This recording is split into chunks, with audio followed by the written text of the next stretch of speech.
Swala zima la utumishi linahitaji misuli, kwa sababu zipo changamoto ambazo utakabiliana nazo, hususan unapokuwa unaanza. Zipo changamoto ambazo utakutana nazo, kupo kukatishwa tamaa, kupo kusemewa vibaya, kupo kunenwa vibaya, lakini yapo mawe ya namna mbalimbali ambayo yatakayorushwa katika huduma yako. Kwa hiyo kama huna misuli unaweza ukakimbia ukaiacha huduma, lakini kama huna misuli unaweza ukagairi ukafanya kazi ambayo haukuitiwa. Kwa hiyo lazima uwe na misuli ya kiutumishi ndipo uweze kuendana na mazingira na nyakati zilizopo. Hakuna mtumishi wa Mungu mzuri mkubwa ambaye alifanya vizuri bila kupigwa mawe. Unahitaji ule ushibe, kwa sababu safari hii inakuhusu wewe.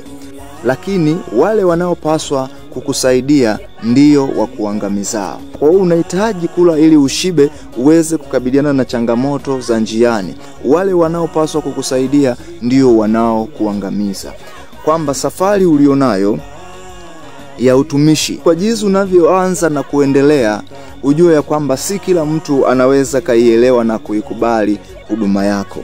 Tunaona utumishi ni kazi. Sasa kazi inahitaji msuli, kazi inahitaji ushupavu, kazi inahitaji ukakamavu. Kwa hiyo usipokuwa na misuli ya kiutumishi unaweza kugaili kazi. Usipokuwa na misuli ya kiutumishi unaweza kuiacha kazi. Lakini kusudi la Mungu kukupa huduma ulionayo, kusudi la Mungu kukupa huduma ni kwamba usimame, uweze kupambana, uweze kuhakikisha unatimiza kusudi la Mungu lililopo ndani ya huduma yako. Kwa hiyo huduma yako Mungu amekupa ina makusudi ndani yake, imebeba kusudi la Mungu ndani yake. Lakini lazima ujue ya kwamba utakutana na vikwazo. Na vikwazo namba moja ambavyo utakutana navyo si katika mlango wa mbali, bali ni mlango wa karibu. Yaani wale watu waliopaswa kukusaidia ndio ambao watakao kupinga. Kwa hiyo ukiwa ni mtu wa kutumaini kupata msaada kutoka kwa watu wako wa karibu, hapo ndipo mwanzo wa kukwama. Kila chombo kilichochema cha Mungu ni kawaida ya watu kukichukia. Kwa hiyo wakati mwingine usitarajie kwamba unaweza kupendwa na kila mtu katika huduma yako. Usitarajie kwamba kila mtu ataipenda na kuikubali huduma yako. Wapo watu watakao kupenda, wapo watu watakao kuikubali huduma yako, lakini wapo watu watakao ichukia huduma yako. Hasa wale wanaoichukia huduma yako, ndipo hapo sasa unapohitaji misuli ya kiutumishi. Hapo ndipo ambapo unahitaji kula na kushiba, kwa sababu safari hii inakuhusu wewe. Mungu amekupa huduma, anatarajia kwamba wewe uweze kuibeba na kuifikisha mahali inapotakiwa kufika. Katika huduma ulionayo lipo kusudi la Mungu, lakini si wote wanaweza kulijua kusudi la Mungu na si wote wanaweza kukusapoti katika hilo. Kwa ukitarajia msaada kutoka kwa watu itakuvunja moyo, ukitarajia msaada kutoka kwa wanadamu itakukatisha tamaa. Unaweza ukafika mahali ukaamua kugaili kile ambacho umetakiwa kukifanya, ukajikuta au mwisho wa muda unafanya kitu ambacho Mungu hakukuitia kwa sababu natarajia kufarijiwa. Lakini lazima ujue kwamba ni kawaida ya watu kukichukia kila kilicho chema cha Mungu. Kwa hiyo kama ulichokibeba ni kitu kizuri, ni kitu ambacho Mungu amekukabidhi kwa ajili ya kazi maalum, lazima ujue ya kwamba utakasirikiwa. Utaona kukasirikiwa hakuanzi mbali, lakini kukasirikiwa kunaanza nyumbani mwako au kunaanza jirani kabisa. Kwa hiyo kile ulichokibeba ndicho ambacho wakati mwingine lazima kiweze kuchukiwa. Twende tuangalie Samueli wa kwanza 10 mstari wa 27. Anasema hivi: walakini wengine wasiofaa kitu wakasema, huyu je atatuokoaje? Nao wakamdhalau wasimletee zawadi. Huyu ni Sauli, anachaguliwa na Mungu kwamba aweze kuwasimamia taifa la Israeli. Sasa katika sifa zake alikuwa ni mtu mwenye vigezo. Anasema kwamba alikuwa ni mtu mrefu kuliko wote, naye alikuwa ni mzuri wa uso. Lakini walikuwepo watu ambao katika kundi lile lile alilotakiwa kuwaongoza wanasema ya kwamba huyu atatuokoaje? Wakamdhalau wasimletee zawadi. Kwa hiyo unaona kwamba huyu Sauli anachukiwa na watu ambao ni wakaribu, lakini ni mtu ambaye amelibeba kusudi la Mungu. Lakini huyu mtu ambaye amebeba kusudi la Mungu la kuongoza taifa la Israeli, hilo taifa la Israeli wanasema wengine, huyu atatuokoaje? Wakamdhalau, wakashindwa kumletea zawadi. Ni watu wa karibu kabisa. Ina maana kwa hapo walikataa huduma yake alionayo. Walikataa lile jukumu ambalo wamepewa na Mungu, wakaona haliwezi kuwafaa. Ni dharau katika utumishi. Unaweza ukadharauliwa kutokana na mazingira ulionayo, kutokana na hali ulionayo, au kutokana na huduma ulionayo. Hii ni tabia ya watu tangu zamani, kukichukia kila kitu ambacho kilichochema. Tunaona mfalme wa kwanza Sauli anachukiwa, watu wanamnena ya kwamba huyu naye atatuokoaje. Yani ni dharau ambayo imekithiri ndani ya mioyo ya watu. Lakini wewe hutakiwi sasa kuangalia hayo ambayo watu wanakukatisha tamaa, bali unatakiwa kuangalia kusudi la Mungu lilolibeba, ni jinsi gani unaweza kulikamilisha, ni jinsi gani unaweza kutimiza mwito ulioitiwa. Luka 13:31 mpaka 35. Saa ile Mafarisayo kadha wa kadha walimwendea wakamwambia, toka hapa uende mahali pengine, kwa sababu Herode anataka kukuua. Akawaambia, nendeni mkamwambie yule mbweha, tazama leo na kesho natoa pepo na kuponya wagonjwa, siku ya 3 nakamilika. Pamoja na hayo imenipasa kushika njia yangu leo na kesho kutwa, kwa kuwa haimkini nabii aangamie nje ya Yerusalemu. Yerusalemu, uwauae manabii na kuwapiga kwa mawe waliotumwa kwako. Mara ngapi nimetaka kuwakusanya watoto wako kama vile kuku akusanyavyo vifaranga vyake chini ya mbawa zake, wala hukutaka. Angalieni, mmeachiwa nyumba yenu, nami nawaambia hamtaniona tena kamwe, hata mtakaposema amebarikiwa ajaye kwa jina la Bwana.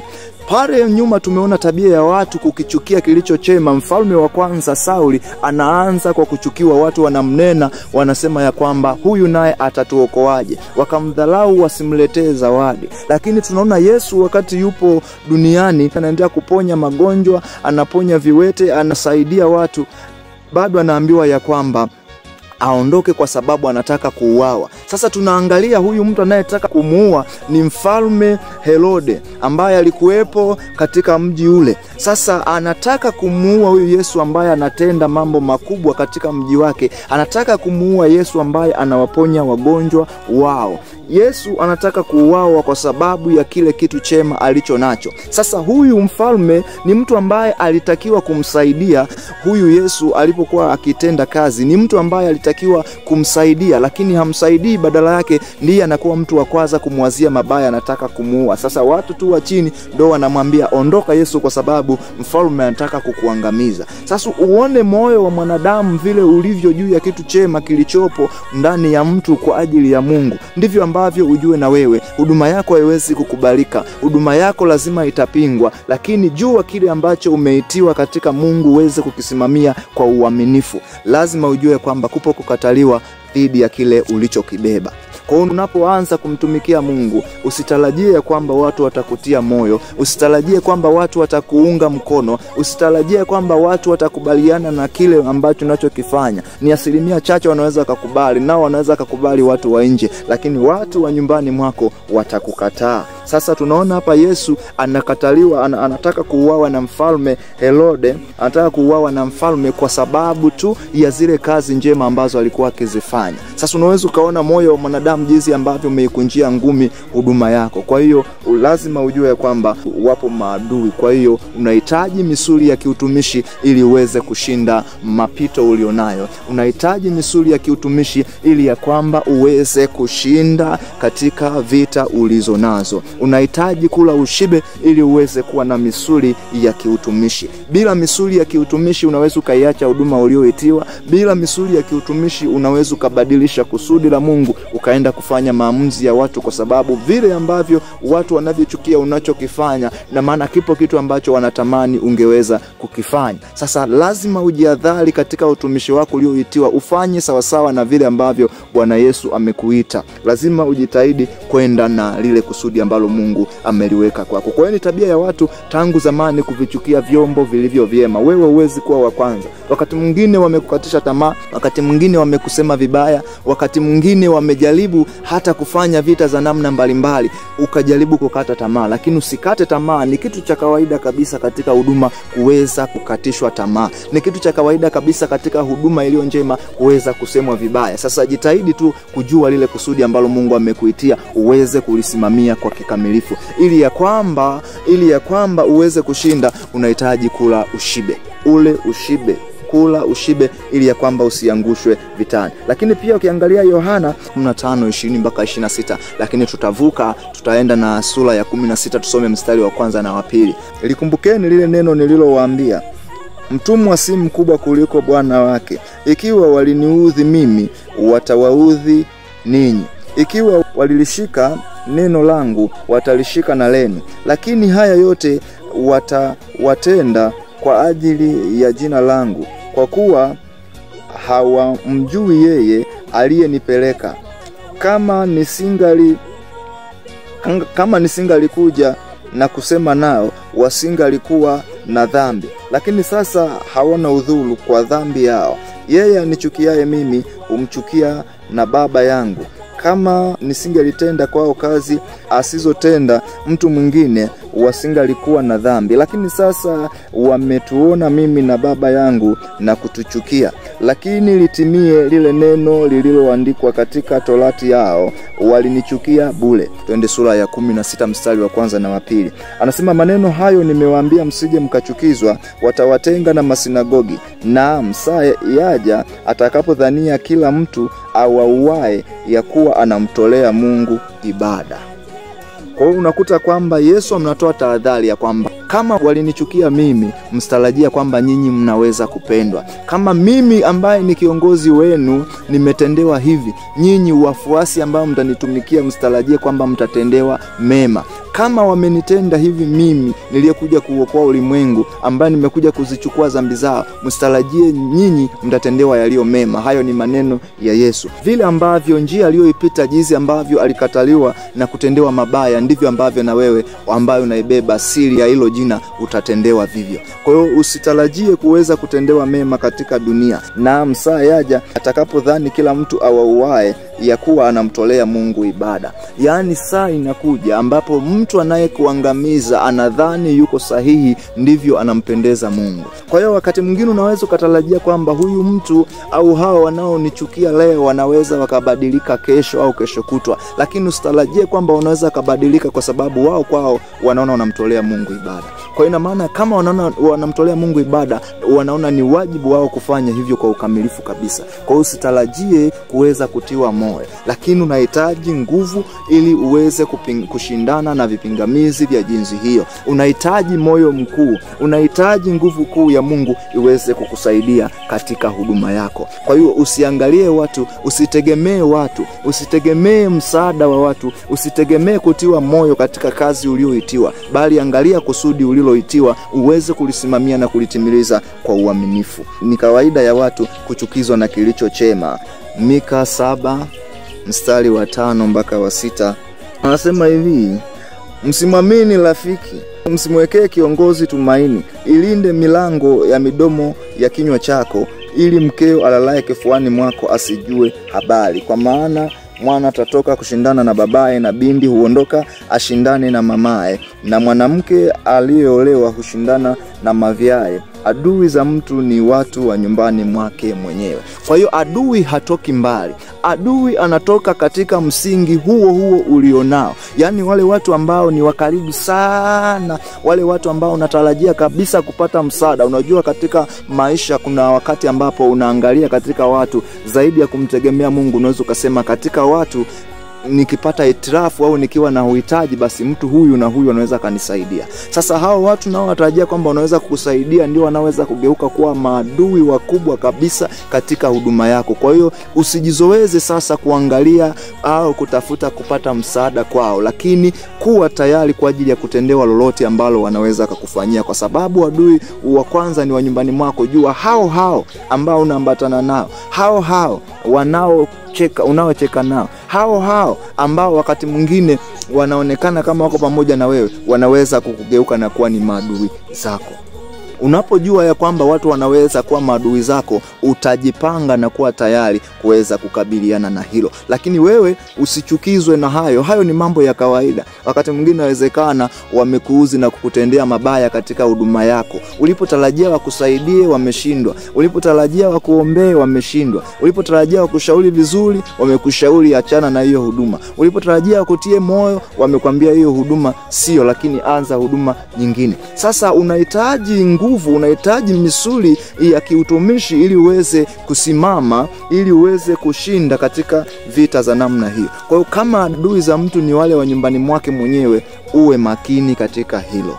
uwe makini katika hilo. Jua ya kwamba kazi uliopewa ina kusudi la Mungu, lakini kusudi la Mungu shetani lazima atalipinga. Na mbinu ya adui shetani kuwatumia marafiki zako, anawatumia marafiki zako kwa sababu anajua utawaamini. Lakini hapa katika Mika anasema kwamba usimwamini rafiki yako. Yaani usimwamini rafiki yako, bali linda milango ya kinywa chako ili mke wako alalaye kifuani mwako asijue habari. Anaposema mke wako alalaye kifuani mwako, anamaanisha ni mtu ambaye ni wa karibu sana. Ni mtu ambaye ni wa karibu sana katika maisha yako asijue habari, kwa sababu akishajua habari ni rahisi kuweza kukuangusha. Kama adui wa kwanza ni yule wa nyumbani mwako, ujue ya kwamba unahitajika kuwa makini sana. Na wakati mwingine usiwe mwepesi wa kumshirikisha kila mtu mambo yako unayoyafanya. Hilo nalo pia ni tatizo ambalo linaweza likakufanya kukusababishia uangamivu wako. Sasa kama unahitaji kulinda kinywa chako kwa jinsi hii, ujue kwamba mambo unapomshirikisha mtu, hemu angalia na kufikiri mara mbili mara tatu. Wakati mwingine unaweza kama unamshirikisha mtu kwa wema, unamshirikisha jambo lako, unamshirikisha huduma yako, unamshirikisha maendeleo yako katika huduma kwa nia nzuri, lakini yeye kwa jinsi atakavyolipokea na kwa yeye jinsi atakavyolichukulia na kwa yeye atakavyokurudishia, atakusababishia uharibifu wa hali ya juu. Kwa hiyo uwe makini sana kwenye eneo la utumishi wako, ni mtu gani unayeambatana naye. Lakini mtu unapoambatana naye, jitahidi sana usiwe wazi kwa kila mtu kumweleza habari zako. Unaweza kumweleza mtu habari zako na nguvu yako ya kiroho ndiye akawa adui yako kwa kuangamiza. Uwezi kumjua kwa sababu hawezi akakwambia mimi nakuchukia, hawezi akakwambia mimi huduma yako siipendi. Kila mtu lazima atasema ajitie moyo. Mtu ambaye anaweza kukwambia huduma yako ni mbaya ni wachache, lakini walio wengi wanakuwa na unafiki wa ndani. Mtu naweza ukacheka naye, lakini ndiye ambaye anayeuwazia mabaya huduma yako. Lakini usivunjike moyo. Hata unaoona watumishi wakubwa kabisa walianza chini. Hata unapomwona Yesu amekuja kuokoa ulimwengu, ameshinda vita alizozishinda, ameweza kutimiliza wokovu kwa sababu alijitia nguvu, akajitia moyo, alijua kile ambacho alichokujia. Kwa na wewe jua kusudi ambalo Mungu amekuwekea duniani. Usiangalie wanaokusema vibaya, wanaokukatisha tamaa, wao sio huduma yao hiyo. Hiyo huduma umepewa wewe uweze kufanya mahala ulipoambiwa kufanya. Kwa hiyo sikiliza zaidi sauti ya Mungu katika huduma ulioitwa, zaidi ya kusikiliza maneno ya watu. Ukisikiliza maneno ya watu utajikwaa, ukisikiliza maneno ya watu watakuangusha. Angalia kusudi la Mungu. Angalia Mungu amekuitia nini. Angalia Mungu amekutuma ufanye nini.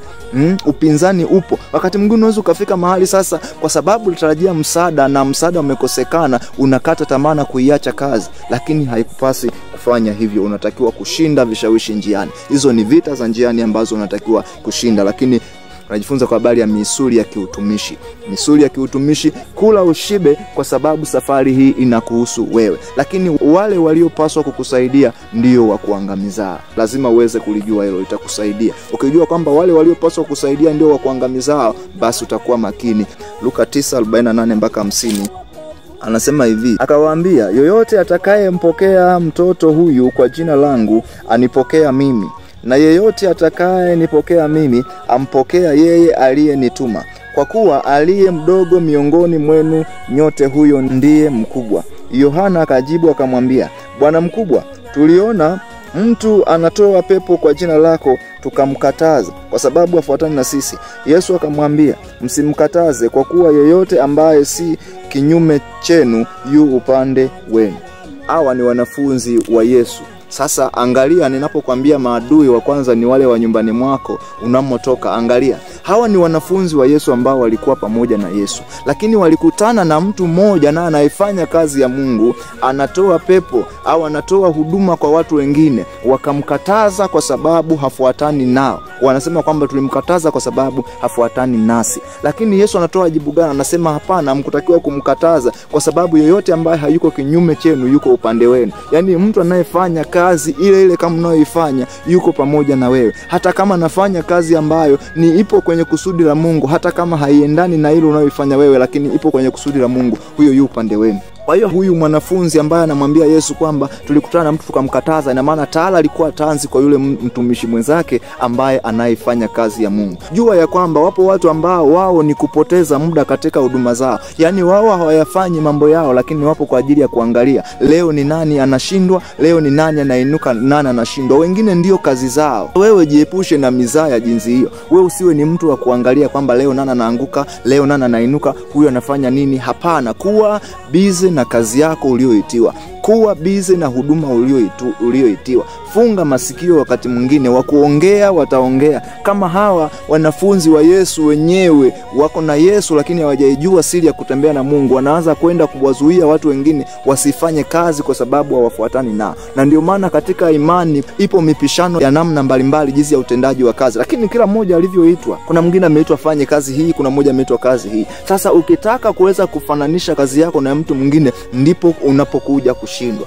Ndipo kushindwa kunapokuja. Tunaona wanafunzi wa Yesu walitarajia kwamba watu ambao wanatakiwa kumtumikia Yesu wanatakiwa wawe pamoja na wao kila mahali wanapoenda. Wewe inawezekana unayeanza huduma lakini yako maneno ambayo yanayoongelewa, viko vitu ambavyo vinavyofanywa vya kukukatisha tamaa katika huduma. Inawezekana ni kiongozi wako, inawezekana ni rafiki yako anakukatisha tamaa. Wewe usimwangalie kiongozi. Tumeona pale katika Mika anasema kwamba usimwamini rafiki wala usiweke tumaini kwa kiongozi, lakini unatakiwa kumwangalia Mungu kwa sababu adui wa kwanza ni wa nyumbani mwako.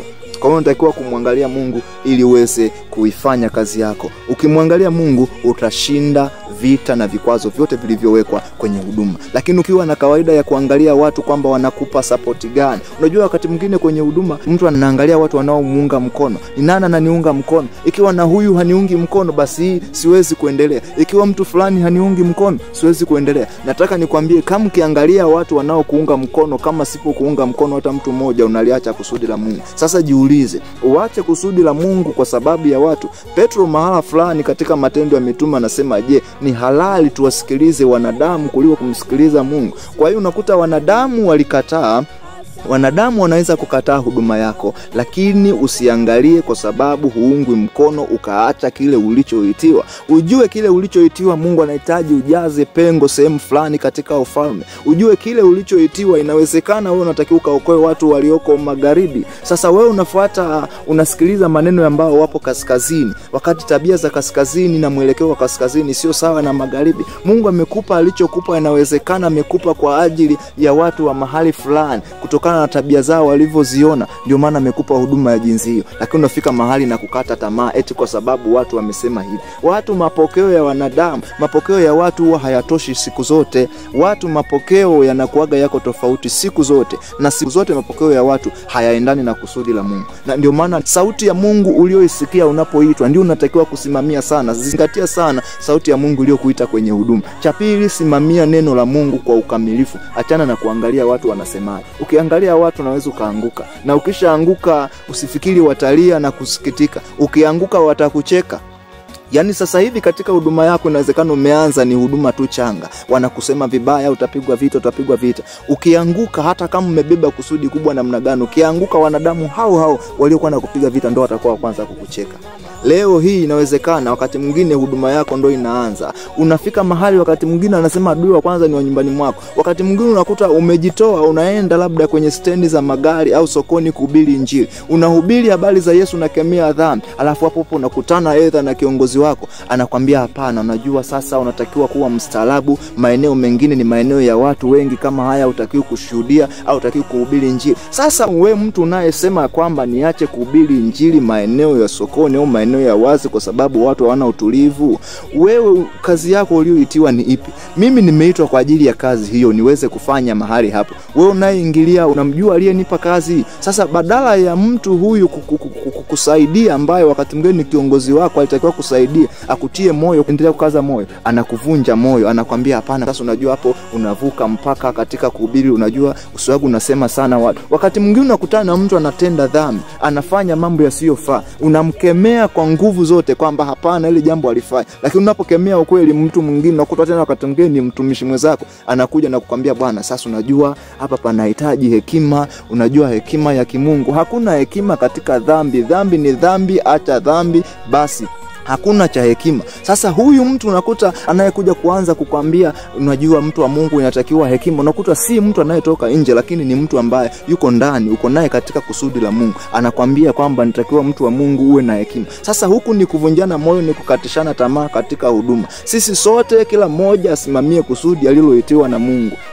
Kwa hiyo jizoeze mtu wa Mungu, acha kuangalia macho ya watu. Unakuta wakati mwingine unaweza ukawa unafanya kazi mahala fulani, kazi ya Mungu. Labda wito wako umeenda, Mungu amekuita kwenda maeneo ambayo hayana watu wengi.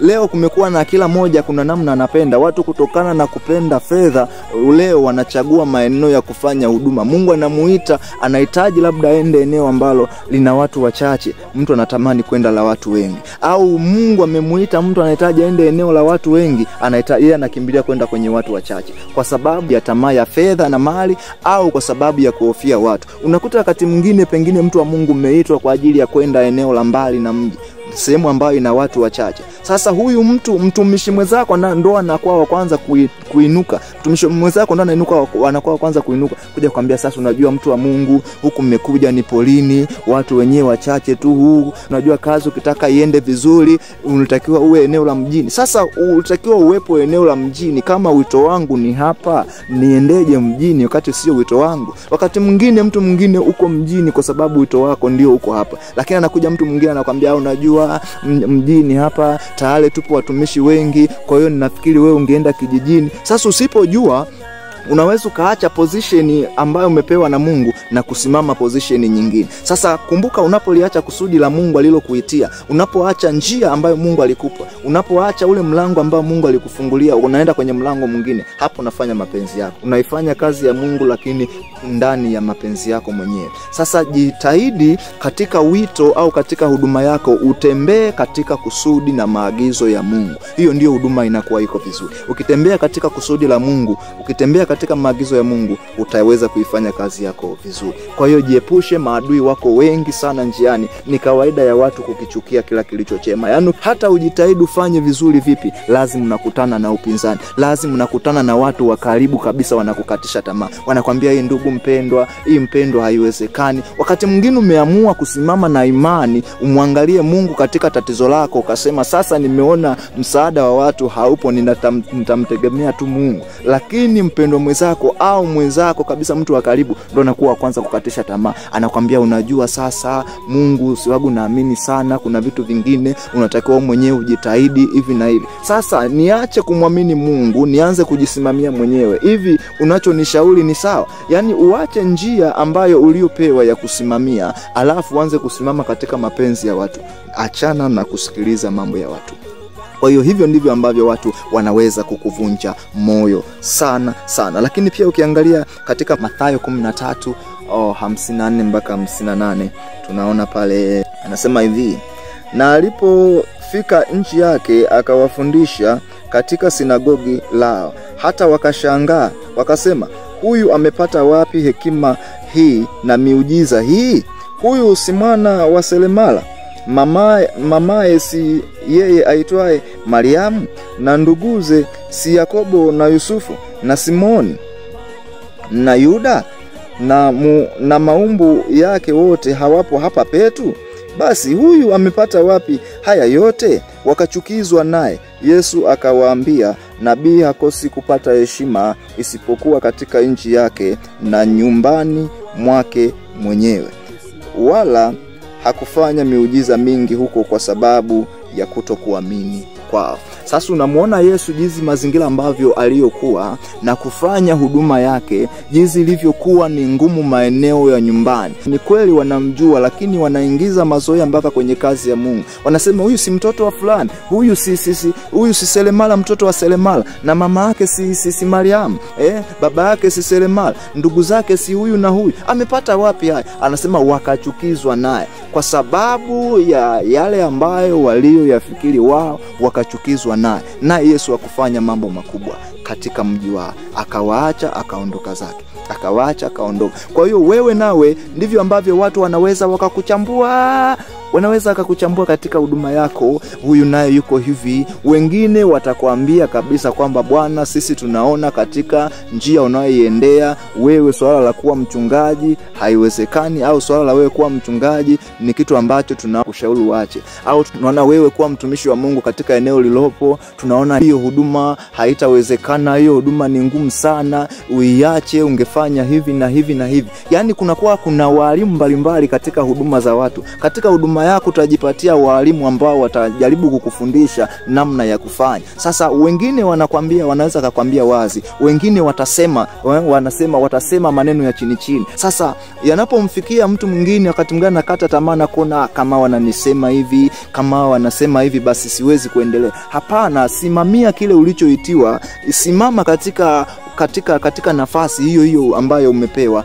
Endelea kusonga mbele, ni kawaida. Hiyo ni kawaida tu watu kuchukizwa na kukuchambua sana. Yani mtu anamchambua. Na kwa jinsi hiyo sasa watu watakapokuchambua, kama ukiwa unaangalia maneno ya watu utajikuta umekata tamaa. Wakati mwingine inaondoa hata ujasiri. Wakati mwingine wanakuchambua watu wa nyumbani mwako. Wakati mwingine ni mtumishi, umezaliwa hapo, umekuwa hapo, Mungu amekuita na kukuweka hapo. Lakini watu wako wanaweza kukudharau na kuona utawafaa nini kama ambavyo alivyomdharau Sauli. Lakini wewe usivunjike moyo kwa ajili ya hayo, kwa sababu hujasimama kwa sababu ya matakwa yako, wala husimami kwa sababu ya mapenzi yao, lakini umeitwa na kusimamishwa kwa ajili ya kusudi la Mungu. Kwa unatakiwa kusimama kwa ajili ya kusudi la Mungu. Uangalie jinsi ya kuweza kuenda mbele. Ni tabia ya watu kuchukizwa na kila kilicho chema. Ni tabia ya watu tangu zamani kuchukia vyombo vyema. Ni tabia ya watu kuchukia vyombo vyema. Ni tabia ya wanadamu kuchukia watumishi walio wema. Pale unapokuwa umebeba kitu cha thamani Mungu ambacho amekupa,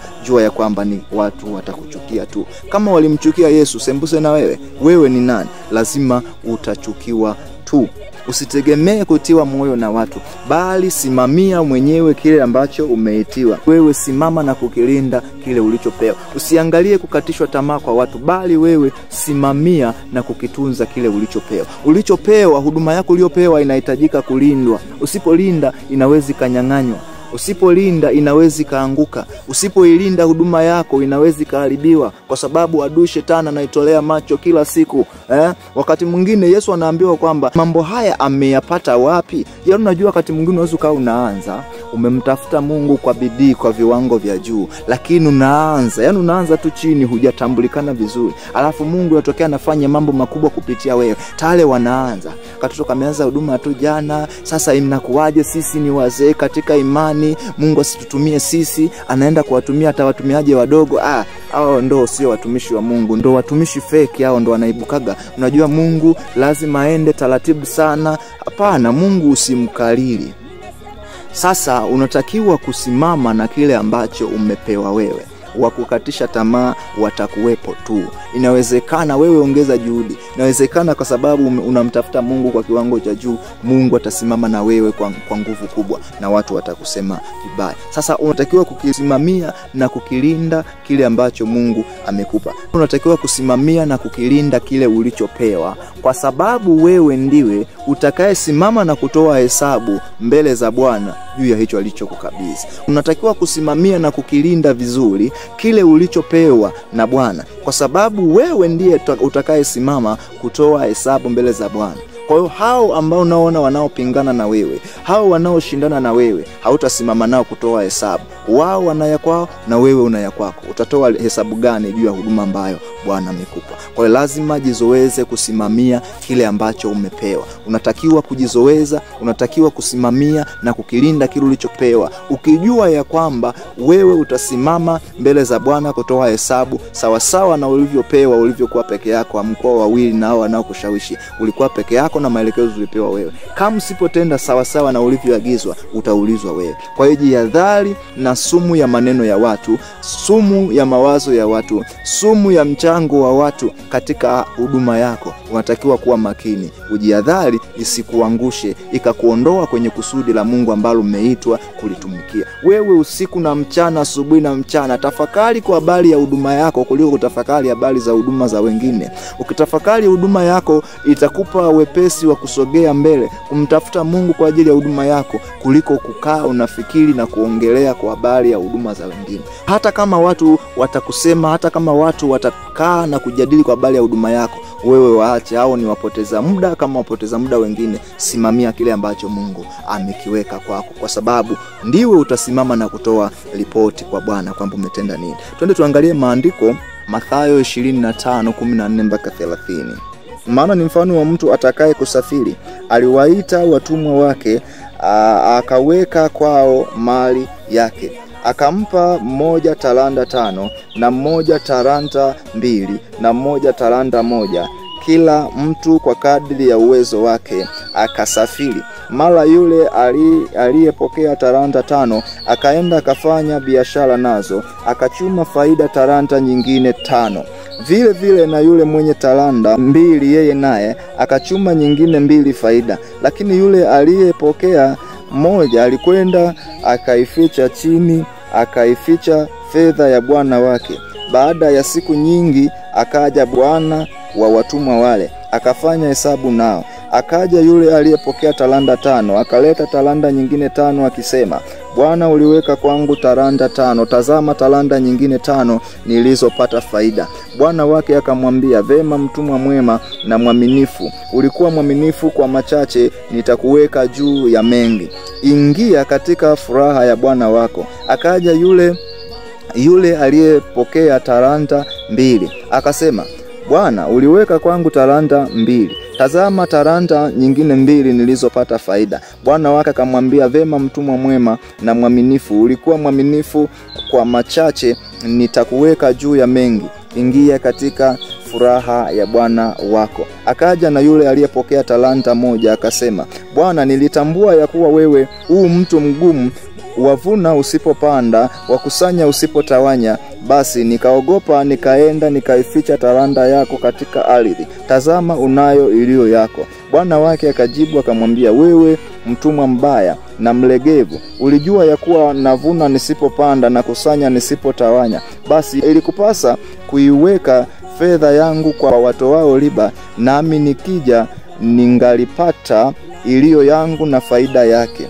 Basi mnyang'anyeni talanta hiyo, kwa maana kila mwenye kitu atapewa na kuongezewa tele, lakini asiye na kitu hata kile alicho nacho atanyang'anywa. Na mtumwa yule asiyefaa mtupeni mbali katika giza la nje, ndiko kutakuwako kilio na kusaga meno. Anatoa mfano, anasema ni bwana mmoja alitaka kusafiri. Sasa akaamua kugawanya talanta. Alikuwa na takribani kama talanta 8. Mmoja akampa talanta 5, mmoja akampa talanta 2, mmoja akampa talanta 1. Sasa kwa kadri ya kila mmoja alivyopewa alitakiwa kutimiliza kazi yake. Huyu wa talanta 5 akafanya juhudi, akajua hizi 5 anatakiwa kuzalisha ziwe 5. Akazalisha 5 nyingine. Na yule wa pili akajitahidi kwa kadri alivyoweza, kutokana na zile talanta 2 akazalisha talanta nyingine 2. Lakini yule wa moja akasema, hapana, hii talanta 1 hii, huyu najua wakati mwingine anavuna asipopanda. Kwa hiyo akaenda kaificha mchangani. Sasa tunaona jibu la huyu bwana alipokuja, anapokea ripoti ya kazi sasa kwa hawa ndugu. Yule wa talanta 5 anakabidhi talanta 5 nyingine, anaambiwa, vema mtumwa mwema na mtumwa mwaminifu, nenda kukastarehe katika ufalme wa bwana wako. Na huyu wa talanta 2 analeta faida aliyochuma kutokana na zile talanta 2, anapewa nafasi ya kwenda kupumzika katika ufalme wa bwana wake. Lakini anakuja mwenye talanta 1, anasema, Bwana, mimi niliona wewe ni mtu mgumu. Wewe ni mtu mgumu, napanda usipovuna, unakusanya usipotawanya. Niliona ni mtu mgumu, kwa hiyo talanta yako nikaenda kuificha mchangani, unayo iliyo yako. Sasa bwana wake anamwambia, wewe ni mtumwa mbaya. Uliona mimi navuna nisipopanda na kusanya nisipotawanya. Ilikuweje fedha yangu ukaificha mchangani? Au ilikuweje talanta yangu ukaificha mchangani? Kwa nini hukuwapa watu watoao riba, ili ya kwamba ninapokuja nipate na faida ya kile ambacho nimekiacha kwako? Lakini baada ya hapo sasa, yule mtumwa mwenye talanta moja ambaye alificha mchangani akanyang'anywa na ile aliyokuwa nayo, akaongezewa mwenye zile 10, kwamba alikuwa nazo nyingi, amezalisha nyingi, akapewa na ile zikawa 11. Lakini huyu mtumwa anasema atupwe nje iliko giza na kusaga meno. Sasa katika huduma uliopewa, tunaposema misuli ya kiutumishi, kukilinda na kukisimamia vizuri kile ulichokabidhiwa, kwa sababu wewe ndio utasimama na kutoa hesabu, ni kama hivi. Mungu amekupa kwa kadri ya uwezo wako na kwa kadri ya kusudi lake, kwamba wewe ukisimama katika huduma yako na kuitenda sawa sawa na Mungu alivyokuita, unatimiliza kusudi la Mungu. Lakini ukiangalia mitazamo ya watu au kufuata nyendo za watu au kufuata njia za watu wengine, umetoka nje ya kusudi. Sasa angalia huduma yako, kama utaacha ife au huduma yako utaipoteza kwa sababu ya kukatishwa tamaa, utashindwa kusimamia vizuri huduma uliopewa. Utafika wakati wa kutoa hesabu. Utamwambia nini aliyekupa huduma? Wewe ndio unajua umepewa huduma gani, umepewa huduma usimamie eneo gani. Simama katika huduma uliopewa kwa uaminifu. Achana kusikiliza watu wanaokukatisha tamaa. Wanaokatisha tamaa ndio maadui, na maadui hawatoki mbali, ni hawa wa karibu. Kama wewe ukiwa na tabia ya kusikiliza kila mtu anachoongea na kukifanyia kazi kwenye huduma yako, jua ya kwamba utakwama. Kama ukiwa ni mtu mwenye kufanyia kazi maneno na miongozo ya watu, jua ya kwamba utashindwa kwenye huduma yako. Lakini Mungu anahitaji muangalie yeye. Mungu anahitaji ukisimamie kwa uaminifu. Unajua huyu alienda kuficha talanta, alienda kuficha talanta yake moja asiweze kuizalisha. Ni sawa sawa na wewe hapo leo watu wanakukatisha tamaa, ukaamua kuacha, kwamba nimeona watu wananikatisha tamaa, nimeona watu wananivunja moyo, kwa hiyo nimeamua kuacha. Siku inakuja ambapo utaulizwa, utatoa hesabu gani? Mungu atakwambia huduma yako nilikupa ni huduma ya ushauri, iko wapi? Lete matunda. Inawezekana yule mwenye talanta moja alidharau akasema talanta moja tu ni kitu gani? Mungu anaweza akawa amekupa huduma ndogo sana ambayo machoni pako unaona ni ndogo, lakini Mungu ameona, kwa hiyo anaitimiza kusudi lake. Wakati mwingine umepewa huduma ya ushauri, unaanza kusema huduma ya ushauri, huduma gani yenyewe? Sio huduma gani hiyo. Mungu aliyekupa ameona ni ya thamani, na kwa nafasi ulionayo unaifanyia kazi, italeta matokeo, utaweza kupata thawabu kwa hiyo. Kwa hiyo usidharau huduma ulionayo. Usitamani huduma za watu wengine, wala usifuate huduma za watu wengine na kuiacha huduma yako. Bali unatakiwa kuisimamia na kuilinda huduma yako, kwa sababu katika hiyo utapata thawabu. Katika hicho ulichopewa, umepewa kuombea watu, simama kwa uaminifu. Umepewa ni uinjilisti, simama kwa uaminifu. Umepewa unabii, simama kwa uaminifu. Umepewa uchungaji, simama kwa uaminifu. Umepewa uinjilisti, umepewa utume, simamia kwa uaminifu. Kila mmoja ana nafasi yake katika Mungu. Mungu anahitaji uweze kuitimiza huduma yako sawa sawa na mapenzi yake yeye. Twende tuangalie Efeso 4:10-12. Naye aliyeshuka ndiye yeye aliyepaa juu sana kupita mbingu zote, ili avijaze vitu vyote. Naye alitoa wengine kuwa mitume, na wengine kuwa manabii, na wengine kuwa wainjilisti, na wengine kuwa wachungaji na waalimu, kwa kusudi la kuwakamilisha watakatifu, hata kazi ya huduma itendeke, hata mwili wa Kristo ujengwe. Kwa hiyo unaona kusudi la Mungu kuzitoa huduma hizi ni ili ya kwamba kazi ya Mungu ifanyike, ili ya kwamba mwili wa Kristo ujengwe, ili kuwakamilisha watakatifu. Yako makusudi kama matatu hivi makuu hapo. Yako makusudi ya Mungu. Sasa uwezi kujua wewe upo katika eneo gani.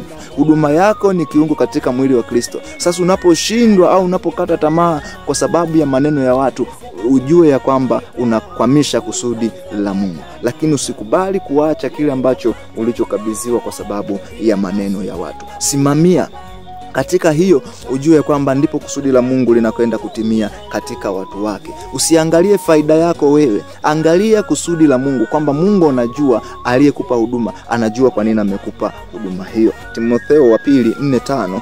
Bali wewe uwe na kiasi katika mambo yote, vumilia mabaya, fanya kazi ya mhubiri wa Injili, timiliza huduma yako. Timotheo anaambiwa bali wewe uwe na kiasi katika mambo yote. Sio kila kitu tunasikiliza, sio kila kitu tu lazima uende kaangalie. Kuwa bize au uwe na muda wa kutosha zaidi juu ya kile ambacho umeitiwa. Timiliza huduma yako. Kwa Mungu vivyo hivyo anakuambia na wewe timilize huduma yako.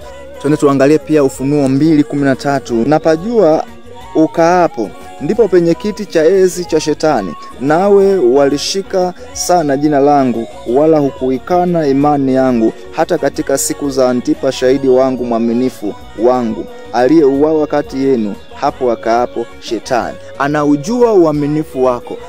Anasema hivi, anaujua uaminifu wako, anaujua uaminifu wako hata mazingira yale ambayo unayokaa. Kwa hiyo hapo shetani wakati mwingine vile kama ambavyo tumesema ya kwamba maadui wapo nyumbani mwako. Sasa tunaona huyu Antipa, shahidi mwaminifu wa Mwokozi Yesu, anauawa katika kiti cha shetani. Yaani alikuwa akikaa lakini shetani naye alikuwa katika mazingira yale. Sasa huyu Antipa anauawa lakini alikuwa mwaminifu. Na wewe unasema, unaambiwa kwamba ulitunze jina la Bwana, uwe mwaminifu kusimamia kile ulichopewa, ukilinde kile ulichopewa, ili ya kwamba Mungu aweze kupendezwa nao, ili ya kwamba aliyekupa huduma, Yesu aliyekupa huduma apendezwe na wewe, ili ya kwamba Yesu aliyekupa huduma aone ya kwamba lile kusudi ambalo aliliwekea huduma kwako linatimia. Lakini kama ukiacha huduma yako au ukikatishwa tamaa na watu, usiposimamia kile ulichoitiwa, Mungu anachukizwa na wewe. Yesu anaona hamna haja na anasikitika kwa nini alikupa wewe huduma, asingempa mtu mwingine. Lakini ukihitaji kufanikiwa katika hata maisha yako, huduma yako unayoifanya ndio itabeba na maisha yako. Kwa kadri utakavyokuwa mtumikia Mungu kwa kiwango kinachopaswa,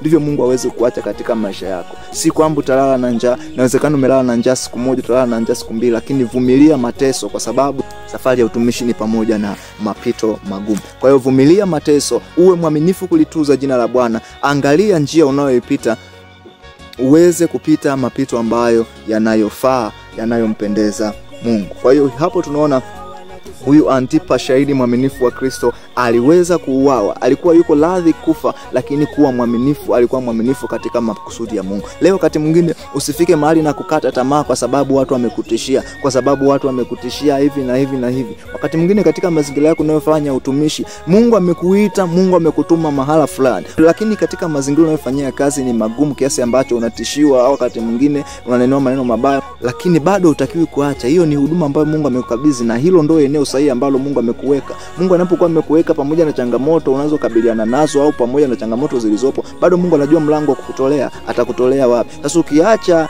eneo ulilokabidhiwa, ukiacha nafasi uliyokabidhiwa na kwenda kwenye nafasi nyingine, kwa sababu aidha watu wanasema au kwa sababu changamoto ni nyingi, jua ya kwamba Mungu haendi pamoja nawe. Hata kama akienda pamoja na wewe, ataenda kwa kukulaumu, ataenda katika laumu kwamba utakuwa si mtumishi mwaminifu. Kama alivyolaumiwa yule aliye kabidhiwa talanta moja akarudisha talanta moja ile isizalishwe, ndivyo ambavyo itakavyolaumiwa wewe katika huduma yako kama usipoisimamia kwa uaminifu. Tuangalie Ufunuo 2:10. Usiogope mambo yatakayo kupata. Tazama, huyo ibilisi atawatupa baadhi yenu gerezani ili mjaribiwe, nanyi mtakuwa na dhiki ya siku 10. Uwe mwaminifu hata kufa, nami nitakupa taji ya uzima. Yeye aliye na sikio na alisikie neno hili ambalo Roho ayaambia makanisa. Yeye ashindaye hatapatikana na madhara ya mauti ya pili. Kwa hiyo nasema ya kwamba uwe mwaminifu. Ibilisi atakujaribu, watateseka kwa miaka 10, lakini wawe waaminifu. Ndivyo ambavyo Mungu anakuambia na wewe leo, uwe mwaminifu kusimama katika huduma yako uliopewa. Uwe mwaminifu kusimamia kile ambacho Mungu alichokuitia. Mungu aliona hapo pana upungufu, ndio maana akakuweka katika huduma hiyo. Lakini changamoto inayokuja ni kwamba badala ya kujua kwamba Mungu aliyekupa huduma anajua kuna mahali pamepungua, panahitaji huduma yako, wewe kama wewe uweze kusimama kwa nafasi yako ili kusudi la Mungu litimie, unaacha kwa sababu watu wanakusema vibaya, unaacha kwa sababu vita ni kali. Hapana, unapoanza chini, siku zote unapoanza chini lazima upite katika changamoto, na kuna wakati ambapo utajaribiwa kwa viwango vya juu. Usipokaa sawa unaweza kaanguka, lakini hakikisha unailinda huduma ya Mungu ambayo ameweka ndani yako. Hakikisha usianguke kwa namna yoyote ile. Ikiwa ni kwa maneno ya watu, jua ni kawaida. Ikiwa ni kwa silaha za kiroho, jua ni kawaida. Kwa vyovyote vile jua kwamba vita ni kawaida na mapambano ni kawaida, lakini unatakiwa kushinda. Utoke salama, uishindanie huduma ambayo Mungu amekupa. Uishindanie na kuitoa salama huduma ambayo Mungu amekukabidhi. Timiliza huduma yako kama anavyoambiwa Timotheo. Uwe mwaminifu hata kufa. Uwe tayari hata kufa kwa ajili ya kusimamia kusudi la Mungu ulilopewa. Ufunuo 3:10. Kwa kuwa umelishika neno la subira yangu, mimi nami nitakulinda utoke katika saa ya kuharibiwa iliyo tayari kuujilia ulimwengu wote, kuwajaribu wakaao juu ya nchi. Naja upesi. Shika sana ulicho nacho, asije mtu akaitwaa taji yako. Shika sana ulicho nacho, asije mtu akaitwaa taji yako. Linda sana kile ulicho nacho. Shika sana ulicho nacho. Ina maana kinawindwa. Kulinda ina maana kwamba hapo mahali usalama sio wa kutosha. Hamna usalama wa kutosha, ndio maana naambiwa ulinde sana ulicho nacho. Sasa Yesu anapokutuma katika ulimwengu anajua wewe ni kondoo katika umbwa. Umbwa wanataka kumla kondoo, hata kama hao umbwa kuna mazingira atajigeuza wawe kama kondoo. Wanataka kumla huyu kondoo. Kwa hiyo ujue kile ulicho nacho unatakiwa kukilinda. Uwe mwaminifu. Anasema nakuja upesi kumlipa kila mtu. Linda kile ambacho nilichokupa, asije mtu akaitoa taji yako. Kwa hiyo kumbe taji yako ipo katika kile ambacho umekabidhiwa. Ile huduma uliopewa wewe ndio ambayo ina taji. Ile huduma uliopewa ndio ambayo imebeba taji yako. Huwezi kupata taji nje ya kazi uliopewa. Sasa ni jinsi gani unaweza kuilinda? Unatakiwa kulinda kazi na kuthamini, kwa sababu ndio ambayo imebeba taji yako. Kuna wakati mwingine unaweza ukailisha kazi yako ulioitiwa kwa sababu tu mbalimbali, za kutokana na changamoto za ugumu wa maisha au shida, kujaribiwa. Kujaribiwa ni kitu cha kawaida, wala ugumu wa maisha usifike mahali na kukutisha ukaona ni kitu cha ajabu kukufanya ukaacha huduma. Hapana, unatakiwa kusimamia huduma yako uliyopewa kwa uaminifu. Ujue ya kwamba ipo saa ya kutoa ripoti mbele za Mungu kwa ajili ya hiyo. Kwa hiyo taji yako ipo katika huduma uliopewa. Hivyo usikubali mtu aweze kuitoa taji yako. Anasema shika sana ulicho nacho, asije mtu akaitoa taji yako. Kwa hiyo kile ulicho nacho ndio taji. Kile ambacho umepewa kufanya ndivyo ilimo taji yako. Kwa hiyo ng'ang'ana kukilinda, ng'ang'ana kukitunza, ng'ang'ana kukisimamia. Tafuta hekima na maarifa jinsi ya kukilinda kile ulichopewa, kwa sababu ndio taji. Kama mtu anaweza akakunyang'anya, na maana ni kitu cha thamani. Usijidharau, ndio thawabu yako. Jua ya kwamba kile ulichopewa hata kama kinaonekana ni kidogo, ukikiacha na kwenda kufanya kitu kingine hata kama ni kikubwa, huna thamani. Yaani kile Mungu alichokukabidhi hata kama ni kidogo, simamia kwa uaminifu, hicho Mungu atakulipa kwa hicho. Lakini ni bora zaidi kusimamia hicho kilicho kidogo kuliko kuacha na kwenda kufanya vitu vikubwa ambavyo Mungu hajakuita. Kuna watumishi wengine wakati mwingine unaweza kaacha kile ulichoitiwa kwa sababu eti ni kidogo, kwa sababu unaona wewe hakikupendezi, unaenda kufanya kitu ambacho Mungu hajakuitia. Ukienda kufanya kitu ambacho Mungu hajakuitia, jua hapo hamna thawabu. Kutii maagizo ya Mungu uliyopewa katika huduma ni msingi, tena ni taa ya kukuongoza daima. Twende tushikane mikono tuweze kumsihi Mungu kwa pamoja, ili ya kwamba aweze kwenda na wewe katika huduma yako. Listati wine comfortim stepa ina confaliles, wilipili dini step which abstent wilimati witatatisti, holiday claya kolima stapa holy please my stetenoyo, pilistati which costam avalot ni seplit nwini kontai, lipleti ni stop which abiste ni saini, lintinata tolilaya confileti odiden station, linkinako kolima stapalet ni stamp which alte, lilinsi melilaya kolima stapatensi, wililinsi meilatinu nikoli mailalanta, elilisteni quidi kloyo kolimasi enethethi wiliminti, litinaya konstrai koloima stepatimazeti. Mwokozi na kushukuru kwa ajili ya neema na upendo wako, kwa sababu Bwana umempenda mtumishi wako hata ukampaka mafuta yako tayari kwa ajili ya kazi yako. Ninajua Bwana aliko kusudi katika huduma ulioweka kwake. Ninaomba Bwana Yesu mtie nguvu na kumwezesha aweze kusimamia kusudi lako, asiweze kusimamia maneno ya watu, asiweze kushindwa na maneno ya watu, bali aweze kusimamia kusudi lako. Naomba Bwana mpe uaminifu, naomba Bwana mpe uvumilivu, naomba Bwana mpe hekima na maarifa ya kimbingu, akaweze kusimama katika huduma uliomuitia, akaweze kuisimamia huduma uliomuitia kwa ukamilifu katika jina la Yesu. Ninavunja kila madhabahu za giza mbele ya huduma yake. Ninavunja kila madhabahu za giza katika mwelekeo wake wa kiroho. Kwa jina la Yesu Kristo havina nafasi. Bali Mwokozi na kusi umtetee mtumishi wako, umlinde mtumishi wako. Bwana mtetee usiku na mchana, na kusi Mwokozi usinyamaze kwa ajili ya huduma yake. Usiku na mchana Bwana, anapokuita kamsikie, anapokuita kaitike, katika jina lako Yesu. Na kushukuru kwa ajili ya neema yako. Amen. Basi uende kwa amani ya Bwana, ukawe mwaminifu katika huduma ulioitiwa, ukaitimilize, na Mungu wa mbinguni akubariki.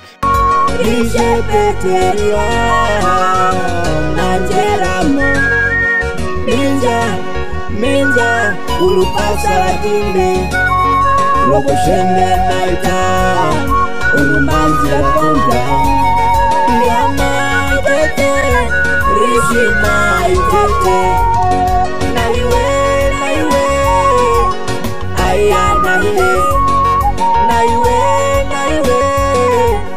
Aya naiwe Lemenzela Makurianga makula musenda mo Bilima Aila kuya mandola